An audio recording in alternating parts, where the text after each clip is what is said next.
కాదండి, అందరూ బాగున్నారా? ఈ దినం ఫ్రైడే కదా, మనం ఉపవాసం గురించి కొన్ని మాటలు చూద్దాం. యెషయా గ్రంథం 58:3 మేము ఉపవాసం ఉండగా నీవెందుకు చూడవు, మేము మా ప్రాణములు ఆయాసపరుచుకునగా నీవెందుకు లక్ష్య పెట్టవని అందురు. అయితే మనం ఉపవాసం ఉన్నప్పుడు దేవుని మొరపెట్టి దేవుని అడుగుతాం కదా, మేము ఉపవాసం ఉంటున్నాం కదా దేవా, మరి కొన్ని విషయాల కోసం ఉపవాసం ఉండి ప్రార్థించినప్పుడు కొన్ని జరగకపోతే మనం ఏమనుకుంటాం, మా ఉపవాసాన్ని మీరు ఎందుకు లక్ష్య పెట్టలేదని మనం అనుకుంటా ఉంటాం.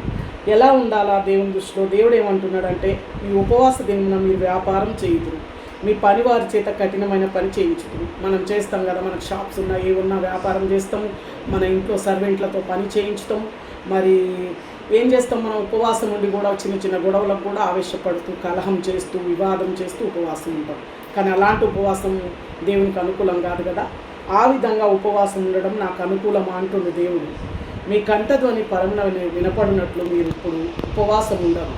మనం ఎప్పుడు కూడా ఉపవాసం ఉండమంట, దేవునికి మాత్రమే వినపడేటట్టు. అటు ఉపవాసం నాకు అనుకూలమా, దేవుడికి అనుకూలమా అంటున్నాడు దేవుడు.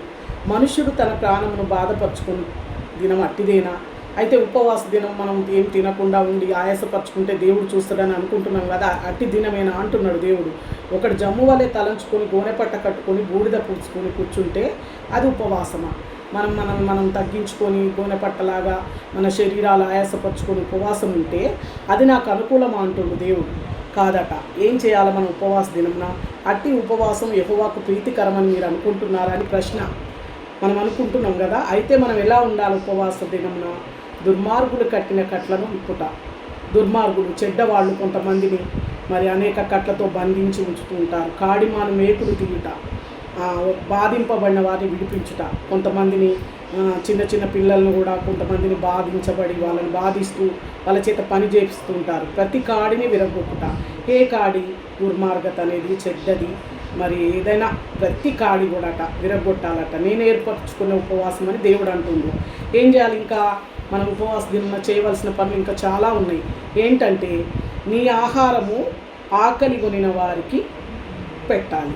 మనం ఎలా పెడతాం? మన ఆహారం మనం తినని రోజు మనం వండుకున్న ఆహారంలో మనం తినే బంతు మనం ఉపవాసం ఉన్నాం కాబట్టి అది ఇతరులకు పెట్టాలి. ఆకలి కొన్న వారు ఇంటి ముందుకు వచ్చి అమ్మ అన్నం అంటారు, అయిపోయిరా అంటూ ఉంటారు కొంతమంది. మనం అందరం అంటాము సహజంగా, కానీ అలా అనకూడదట. మనం ఆ దినమున మనం ఉపవాసం ఉన్నాం కాబట్టి మనని ఎవరైతే అడుగుతారో ఆకలితో వారికి ఆహారం పెట్టాలట. ఇంకా చాలా ఉన్నాయి. మనం రక్త సంబంధి మన బంధువులు కానీ మన రక్త చెల్లెళ్ళు ఏదైనా అవసరంలో వస్తే వాళ్ళకి ముఖం తిప్పుకోవద్దట. దిక్కుమాలిన వారిని నేను ఇంట చేర్చుకుంటా. ఇంట్లోకి రానిస్తారండి ఎవరైనా? దిక్కుమాలిన వారిని రానివ్వరు, కానీ రానివ్వాలట. దేవుడు అంటున్నాడు ఏమని? దిక్కుమాలిన బీదలను ఇంట చేర్చుకోవాలి. అట్లాంటి మనసు మనకు ఉండాలట. అప్పుడు మనం అలాగ చేస్తే మళ్ళీ ఇంకొకటి, వస్త్రం లేని వారు కనబడితే మనం వస్త్రం ఇవ్వాలట. మనం బట్టలు ఎన్నో దాచుకుంటాం బీరువాళ్ళల్లో, కానీ ఎవరికి ఇవ్వడానికి ఇష్టపడం, ఇవ్వాలట. అలా చేసినప్పుడు దేవుడు మనకి ఏ దీవెనలు ఇస్తాడో ఇక్కడ చూద్దామండి. అయితే అలాగు నీవు చేసిన ఎడల నీ వెలుగు వేకువ చుక్క వలె ఉదయించును, స్వస్థత నీకు శీఘ్రంగా లభించును, నీ నీతి నీ ముందర నడుచును, యెహోవా మహిమ నీ సైన్యపు వెనుకటి భాగం కావాలన్నమాట. మనం అట్లా చేస్తే దేవుడు మనల్ని దీవిస్తాడట. మన సైన్యపు వెనుకటి భాగం దేవుడు కావలి ఉంటాడట. పట్టజాలని విస్తారద మనకి ఆశీర్వాదాలు ఇస్తాడట దేవుడు. తర్వాత ఇంకా ఒకటి ఏంటంటే, మనం ఎవరిని కూడా ఇతరులను బాధించొద్దు, మనం వేలు పెట్టి తిరస్కరించొద్దట. చెడ్డదాని గురించి మనం మాట్లాడకూడదట. ఆశించిన వారిని ఆకలి ఉన్న వారికి ఇచ్చి శ్రమ పడిన వారిని తృప్తిపరచాలట. అప్పుడు మనకి చీకట్లో వెలుగు ప్రకాశిస్తుందట. అంధకారం కూడా మనకి మధ్యాహ్నం వలె ఉంటుందట, వెలుగులాగా. మధ్యాహ్నం ఎట్లా ఉంటుంది? వెలుగుగా ఉంటుంది. యెహోవా నిన్ను నిత్యం నడిపించునట. అప్పుడు మనల్ని దేవుడు నిత్యం నడిపిస్తాడట. క్షామకాలంన ఆయన నిన్ను తృప్తిపరిచి నీ ఎముకలను బలపరచును. క్షామకాలం అంటే కరువులో దేవుడు మనల్ని తృప్తిపరుస్తాడట. తర్వాత ఇంకోటి ఏంటంటే, నీరు కట్టిన తోట వలె ఉంటామట.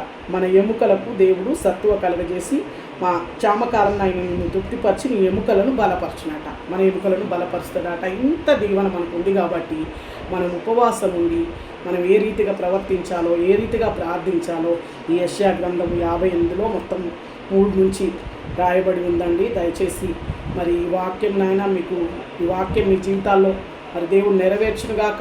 ఈ వాక్యము దేవుడు మహిమపరచునుగాక. ఈ కొద్ది వాక్యం దేవుడు దీవించునుగాక. ఆమేన్.